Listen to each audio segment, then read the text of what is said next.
रेवाड़ी में 7 बदमाश आधी रात को हिसार से आए परिवार के घर में घुस गए। उन्होंने गन पॉइंट पर ननद भाभी के कपड़े उतरवा दिए। उन्होंने मेरे कपड़े उतरवाए, मेरे ननद के कपड़े उतरवाए और हमारी वीडियो बनाई और इसके बाद उनसे छेड़छाड़ कर वीडियो भी बना ली। कहा कि अगर किसी के पास गए या पुलिस के पास गए तो ये वीडियो वायरल कर देंगे। इस दौरान उनके पति को चाकू की नोक पर कमरे में बंद कर दिया। महिलाओं को चुप करवाने के लिए बच्चों को भी उल्टा लटका दिया गया। करीब 2.5 घंटे तक बदमाशों ने बक्से और अलमारी का ताला तोड़ने के साथ घर का फर्श खोदकर 18 लाख की ज्वेलरी निकाली। 18 तोले के लगभग सोना गया है, 1 किलो के लगभग चांदी गई है। जाते वक्त वे घर में लगे सीसीटीवी कैमरे की डीवीआर भी उखाड़ कर ले गए। इसके बाद उन्होंने धमकी दी कि अगर पुलिस को बताया तो उनकी अश्लील वीडियो वायरल कर देंगे। कपड़े निकलवाने की धमकी दी है और जबरदस्ती करा है, गलत जगह हाथ भी लगाए हैं। जब परिवार के बाकी लोगों को इसका पता चला तो पुलिस को शिकायत दर्ज करवाई। पुलिस ने इस मामले में आरोपियों के खिलाफ एफआईआर दर्ज कर ली है। इस मामले पर परिजनों का और डीएसपी डॉक्टर रविंदर सिंह ने क्या कहा है, आइए आपको सुनाते हैं।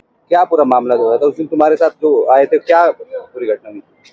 सर हम सो रहे थे, रात को 1 बजे के लगभग कुछ लोग आए, हमारे घर में घुस गए और घुसने के बाद उन्होंने हमें जगाया और जगाने के बाद मेरे पति के कंधे पे बंदूक रख ली और चाकू लगा लिया उन पे और उन्होंने फिर मेरे पति का हाथ बांध दिया, उन्हें बंधक बना दिया। बंधक बनाने के बाद उन्होंने मेरे से जो ज्वेलरी पहन रखी थी वो निकलवाई और फिर हमें नीचे बिठा दिया। नीचे बिठाने के बाद कहा कि हमारी तरफ मत देखना वरना आँख के फोड़ दूंगा, ऐसे कर मतलब मार दूंगा, जान से मार दूंगा, शोर मत मचाना और शोर मचाया तो आप सबको मार दूंगा, यहीं पे खत्म कर दूंगा। उसके बाद फिर हमें बैठे रहने के बाद फिर कहा कि अलमारी की चाबी दो, जो इसमें है वो सब कुछ देना। हमने कहा हमारे पास अलमारी की चाबी नहीं है। फिर उन्होंने पूछा कि मैंने कहा मेरी मम्मी के पास है। तो उन्होंने कहा तुम्हारी मम्मी कहाँ गई हुई है? सामान लेकर गए? सर वो 17-18 तोड़े ले गए। अभी उन्होंने ये बता रहे कि तुम्हारे साथ भी असली हरकतें करी? हाँ सर, मेरे साथ भी असली हरकत की है, मेरी ननद के साथ भी की है और मेरे छोटे बच्चे को भी छीना है उन्होंने और बच्चे को उल्टा लटकाया है और बच्चे को मारने की कोशिश की है। मेरे ये बता रहे कि तुम्हारे कपड़े उतरवा के उन्होंने वीडियो बनाई? हाँ, उन्होंने मेरे कपड़े उतरवाए, मेरे ननद के कपड़े उतरवाए और हमारी वीडियो बनाई और ऐसे कहा कि अगर ये वीडियो बनाई और फोटो खींची, कहा कि अगर किसी के पास गए या पुलिस के पास गए तो ये वीडियो वायरल कर देंगे और मतलब धमकी दी है? हाँ, धमकी दी है मारने की। क्या पूरा मामला है जब एसपी से मिलने पहुंचे थे? सर जी, आज हम एसपी से मिलने पहुंचे तो मामला क्या है, क्या हुआ था तुम्हारे साथ इसलिए आना पड़ा? रात के 1-1:30 बजे करीब। कब?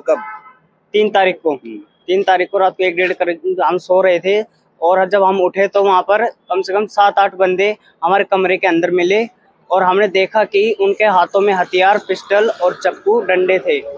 तो हम उठे तो उन्होंने कहा बिल्कुल चिल्लाना मत, नहीं तो जान से मार देंगे, बिल्कुल चुपचाप रहो, हम तुम्हें कुछ नहीं कहेंगे। फिर मैंने बोला कि भैया क्या बात है? उन्होंने बोला बिल्कुल चुप रहे। फिर मैंने दोबारा पूछा क्या बात है, तो उन्होंने मुझे आकर, एक ने मुझे थप्पड़ मारा है और एक ने आके मेरे हाथ बांधे और मेरे ऊपर पिस्टल और चाकू लगाया है।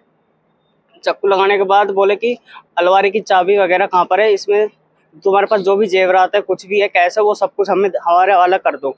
हमने कहा कि हमारे पास कुछ नहीं है, ना तो इस अलमारी की चाबी है, मम्मी के पास है। बोले तुम्हारी मम्मी कहाँ पर गई हुई है? हमने कहा कि हमारी मम्मी नानी के घर पे गई हुई है। और तुम्हारे डैडी जी कहाँ पर हैं? मैंने कहा वो चंडीगढ़ गए हुए हैं। फिर बोले कि हम अभी भी बता दो कहाँ पर है। पिस्टल लगाई तो मेरी वाइफ ने मुझे बचाया, कहा कि इसको कुछ मत करो, हमारे पास चाबी नहीं है। फिर उन्होंने अलमारी तोड़ दी है। फिर उन्होंने कहा नीचे उतर के यहाँ पे फर्श पे बैठ जाओ। हम चारों को फर्श पे बिठा दिए गए, दीवार की तरफ मुँह करके। हमें पीछे देखने नहीं दिया कि उन्होंने क्या जेवरात लिकाड़े, क्या नहीं लिकाड़े, हमें नहीं पता। फिर मेरी वाइफ को और सिस्टर को नीचे लेके गए हैं, उनके साथ 2 बंदे गए हैं और मेरे साथ कमरे में 3 बंदे रह गए। 3 बंदे रहने के बाद एक चला गया निगरानी में और 2 मेरे पास थे। और मेरे पास फिर मुझे ऊपर बिठा दिया गया खाट पे और फिर एक ने कैमरा और डीवीआर बॉक्स तोड़ा है। मुझे फिर लिटाने के बाद कम्बल और ढक दिया है। फिर मुझे नहीं पता कि वो डीवीआर बॉक्स लेके गए या उन्होंने कहाँ छुपा दिया। फिर मुझसे कहा गया कि दोबारा जबरदस्ती में ब्लैकमेल कराया कि अभी जो कुछ है वो और बता दे कहाँ पर है। मैंने कहा कि आप वादा करो कि आप हमें सही सलामत छोड़ दोगे। मैंने कहा फिर दोबारा, वो बोले हाँ छोड़ देंगे। फिर मैंने दोबारा एक बार पूछा है। फिर मैं बोला चलो आप चलता हूँ नीचे, मैं दिलवाता हूँ। मैं नीचे गया, मैंने अपनी वाइफ से कहा है कि आपके पास तेरे पास जो भी कुछ है वो इनको दे दे। उन्होंने कहा मेरी वाइफ ने, मेरे पास जो भी कुछ था मैंने दे दिया इनको। फिर मैंने बोला भैया आपको हमने सब कुछ दे दिया, अब हमारे पास कुछ नहीं बचा है, जो कुछ था आपके पास है। वो बोले इन्होंने बस ये हार दिया है। मैं बोला एक बार दिखाओ क्या दिया है आपको। उन्होंने हार दिया है।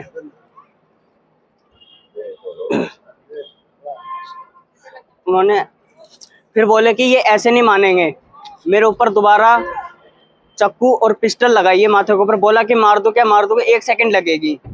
फिर मेरी वाइफ ने दोबारा बीच में बोला है, फिर बोले कि तू बिल्कुल चुप रहे। मेरी वाइफ को कम से कम 3 थप्पड़ मारे हैं मेरे सामने जस्ट।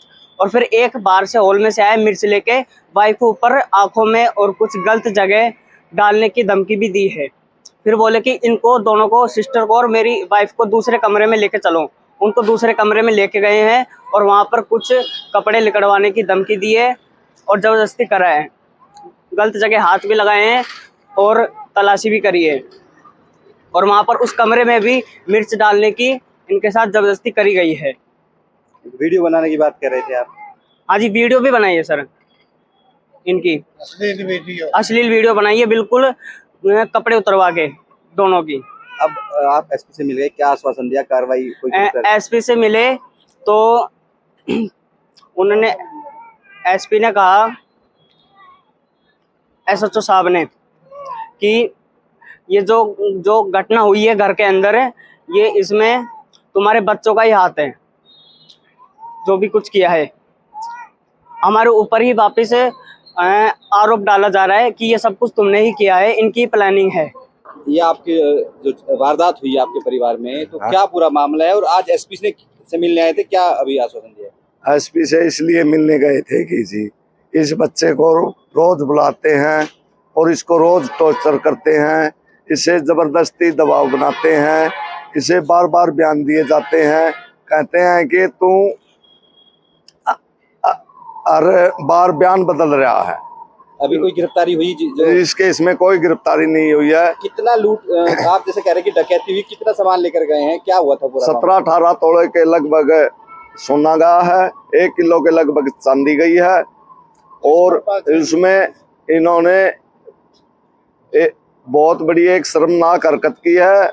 मेरे भाई के बच्चों के साथ उनकी अश्लील वीडियो बनाई है और उनके गुप्तांग अंगों को गंदी नजर से देखकर उनके अंगों को छुआ है और गलत अंगों पर उंगली वह दबाने की कोशिश की है। इसलिए इस घटना से शर्मनाक हादसा और कोई नहीं हो सकता। 3 तारीख की आप घटना बता रहे हो। हाँ जी। अभी तक कार्रवाई से कितना संतुष्ट है? कार्रवाई हुई अभी? ये कार्रवाई सिर्फ पुलिस ने FIR दर्ज की है और हमें बार बार बुलाकर हमारे बयान लिए जा रहे हैं और इस लड़के को ही पूछताछ के लिए बुलाया जा रहा है। पुलिस का अभी तक इन बच्चों पर ही शक है कि ये इस वारदात में बच्चों का ही हाथ है। लेकिन हमने SHO साहब से कल रात को 7:30 बजे बुलाए थे, तो उन्होंने बोले भाई सूरज तुम्हारे पिताजी आ जाओ। तो हम इनके साथ चले गए। इनको कुछ बोले भाई हमने कुछ पहचान करवानी है, तो पहचान के बदले इसको CIA फर्स्ट रेवाड़ी ले जाएगा। वहाँ इसके साथ सख्ताई से वो पेश आए तो इन्होंने कहा जी मेरे साथ चाहे कुछ भी कर दो, अगर आप भी किसी के माता पिता हो, आपके भी बच्चे हैं, क्या आपके बच्चे अपनी बहन के साथ ये कार्य कर सकता है? तो जी इसको कितना कार्रवाई से कितना संतुष्ट हो पुलिस? अभी तक जी कोई संतुष्ट नहीं है। आज हम SP साहब से मिलने गए थे, इसीलिए गए थे कि साहब जी जनाब आप हमारे घर 3-2.5-3 घंटे आप भी इनसे पूछताछ करके आए थे, तो कहते हैं इनके बयानों में थोड़ा डिफेक्ट है।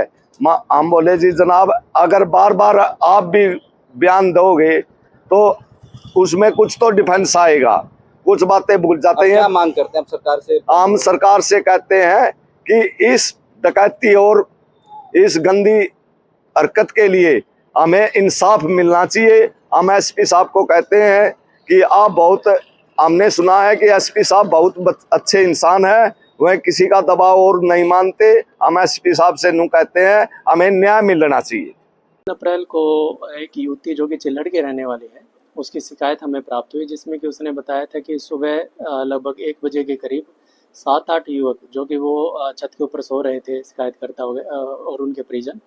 7-8 व्यक्ति आए जो कि उनको चाकू और बंदूक की नोक पर घर में लेके गए और वहाँ पे जाके उनके जो लगभग 17 तोले के करीब सोना था और लगभग 30 तोले के करीब सिल्वर थी या चांदी थी, उसको चोरी किया और 2 जो युवती थी घर में उनकी नग्न वीडियो बनाई। इसकी शिकायत के बाद हमारे पुलिस अधीक्षक महोदय द्वारा मौका घटनास्थल का मुआयना किया गया। हमारे वहाँ पे एफएसएल टीम और सीनियर क्राइम जो टीम है उन्होंने वहाँ पे मुआयना किया। उसके बाद जो शिकायतकर्ता था उसका मेडिकल जांच करवाई गई। उसके साथ जो न्यायालय में उनके बयान दर्ज होने थे वो करवाए गए और जितने भी परिजन थे उन सब के कथन अंकित किए गए, जो कि अभी तक अनुसंधान में जो मौका घटनास्थल पे जो तथ्य प्राप्त हुए हैं और जो शिकायतकर्ता के कहीं न कहीं कथन है उनमें कुछ भिन्नता हमें नज़र आई है। तो मामला अभी संदिग्ध है और जो तकनीकी एस्पेक्ट पे बात करें हम, जो तकनीकी हमें सबूत मिले हैं उसमें भी थोड़ा-सा हमें कहीं न कहीं जो मुकदमे में हमें तथ्य मिले हैं उसमें भिन्नता नज़र आई है। उसकी गहनता से अभी जाँच की जा रही है। उसके साथ-साथ जो हमने मौका पे कुछ सबूत इकट्ठे किए थे वो भी कहीं न कहीं जो शिकायतकर्ता के बयान थे उनसे मिलान नहीं हो रहा है। तो अभी अनुसंधान हमारा गहनता से जारी है और जैसे ही आगे जो सबूत आएँगे उनके अनुसार आगे कार्रवाई अमल में लाई जाएगी और जैसे तथ्य आएँगे आपको अवगत कराया जाएगा। घर में घुसने के कुछ सबूत वगैरह कुछ मिले, कुछ फुटेज वगैरह कुछ इस तरह की? जी, जो शिकायतकर्ता ने बताया अपनी शिकायत में कि जो आरोपी आए थे वहाँ पे वो सीसीटीवी फुटेज और सीसीटीवी कैमरा अपने साथ ही ले गए हैं। तो सीसीटीवी फुटेज और अगर मैं डीवीडी की बात करूँ तो वो तो हमारे पास अभी नहीं है, लेकिन और बहुत से तकनीकी जो तथ्य थे, जो प्रूफ थे हमने मौके से इकट्ठा किए हैं, उनका आंकलन किया गया, विश्लेषण किया गया है और अभी और भी गहनता से वो जारी है। पहले जो युवक उस पर पहले कोई मुकदमा दर्ज है जो शिकायत करता है? बेसिकली जो शिकायतकर्ता के जो पिताजी हैं वो हरियाणा पुलिस में 2013-14 में डिसमिस किए गए थे और डिसमिस का कारण था कि लंबे समय से गैर हाजिर रहे थे और उस पे भी एक मुकदमा दर्ज है चोरी का और आगे के जो भी इनके खिलाफ जो भी आगे की जो हमारे केसेस वगैरह हैं और आगे जो जांच है वो अभी जारी है।